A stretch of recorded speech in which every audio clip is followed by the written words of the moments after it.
क्षेत्र से आए चौधरी चंद्रशेखर जी, थाना गढ़मुक्तेश्वर से आए अन्य मेरे सभी सहयोगी कर्मचारी और प्रिंट मीडिया, इलेक्ट्रॉनिक मीडिया से आए हमारे वरिष्ठ पत्रकार बंधु श्री ओम प्रकाश गौतम जी, श्री नाथ योगशाला हापुड़ से आज के इस कार्यक्रम में अपनी भूमिका निभाने के लिए श्रीमती रूबी शर्मा जी, जो योग की डॉक्टर भी हैं और योगाचार्य भी हैं, और सभी सम्मानित अध्यापकगण एवं प्यारे छात्र छात्राओं।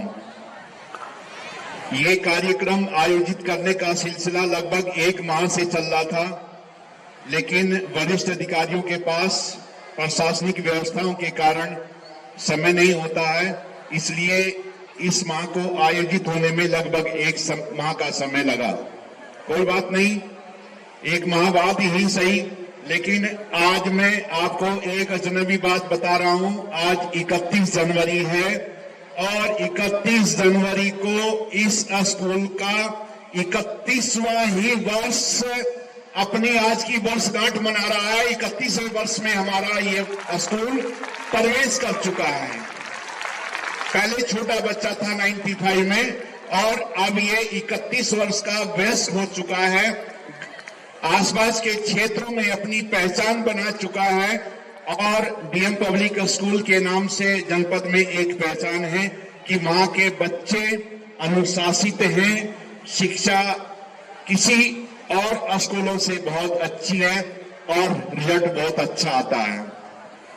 तो प्यारे बच्चों, 31 जनवरी को 31वें वर्ष में प्रवेश करने पर मैं आप सभी छात्र छात्राओं को, स्कूल प्रबंधक को, प्रधानाचार्य महोदय को, आप सभी को तहे दिल से बहुत बहुत हार्दिक धन्यवाद एवं बधाई देता हूं। इस पद पर हमें आज ये बोलने का, आपने बुलाने का अवसर दिया, उसके लिए सभी आप बधाई के पात्र हैं। और पिछले 12 वर्षों से मेरा डीएम पब्लिक स्कूल से नाता रहा है। आप लोगों ने पिछले वर्ष मुझको यहां से बुलंदशहर रवाना कर दिया कि 12 साल आपको यहां पर मलाई काटते हो। उसमें मैं किसी के पास किसी कार्यक्रम में नहीं गया। कल शाम को चौधरी साहब का फोन आया था कि कल सुबह का फाइनल प्रोग्राम हुआ। मगर ठीक है सुदामा जी, आपके पास येन केन प्रकारेण किसी भी रूप में आपके बीच मध्य उपस्थित होंगे। आपका प्यार, आपका स्नेह, आपका मान सम्मान मुझे यहाँ पर खींच कर ले आया।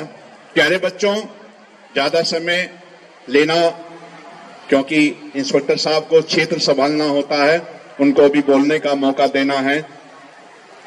तो सबसे पहले जिस प्रकार से 21वीं सदी में हमने प्रवेश किया है, हमारे देश में वाहनों की गति का कारण ये हुआ है कि एक्सप्रेस वे पर 100-110 की स्पीड निर्धारित है, लेकिन हमें 150 से 160 तक अपनी गाड़ी की क्षमता को जांचने का प्रयास करते हैं और अचानक डिवाइडर से या किसी साइड से हमारे सामने कोई व्यक्ति आ जाता है, वाहन आ जाता है, तो हम दुर्घटना का शिकार हो जाते हैं और अकाल मृत्यु को प्राप्त करते हैं।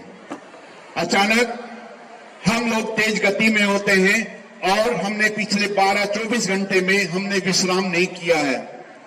नींदिया रानी 5-2 सेकंड के लिए आती है और हमारे परिवार को और हमारी जिंदगी भर की खुशियों को अपने साथ समेट कर ले जाती है। हमारे परिवार में, हमारे गांव में, हमारे मोहल्ले में मातम छा जाता है। छोटी सी गलती के कारण हमने विश्राम नहीं किया है। यदि आपको जर्नी, यात्रा संपूर्ण रूप से पूर्ण करनी है तो आपको चिकित्सक रिपोर्ट के अनुसार कम से कम रात्रि में 8 घंटे की निद्रा लेना आवश्यक है, नहीं तो आप किसी न किसी पॉइंट पर दुर्घटना का शिकार होंगे।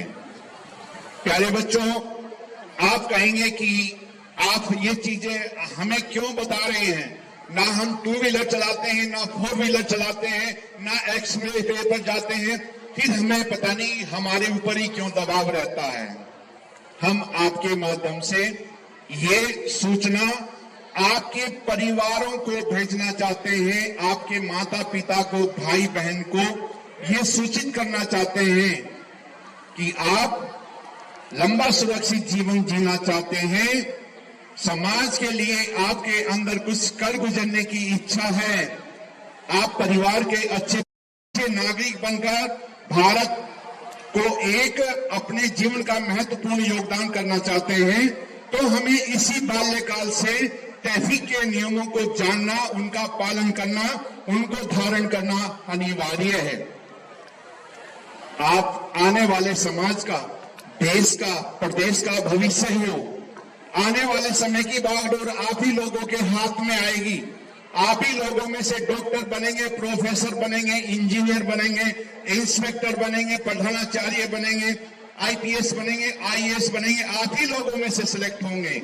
लेकिन इसी बाल्यकाल से आपने अपने शरीर का कोई एक अंग गंवा दिया तो फिर अपंग होकर आप सीमा पर जाकर दुश्मन से अपने देश की रक्षा के लिए नहीं लड़ सकते हैं, ये मैं गारंटी आपको दे सकता हूं। इसलिए हमें जीवन में कुछ पाने का हमारा कोई लक्ष्य है तो आपको इसी बाल्यकाल से, इसी विद्यार्थी जीवन से केवल और केवल आपके परिवार के लोगों ने आपको अच्छी पढ़ाई करने का, अच्छा एक व्यक्ति बनने का अवसर प्रदान किया है। दोबारा जीवन में मौका नहीं मिलेगा।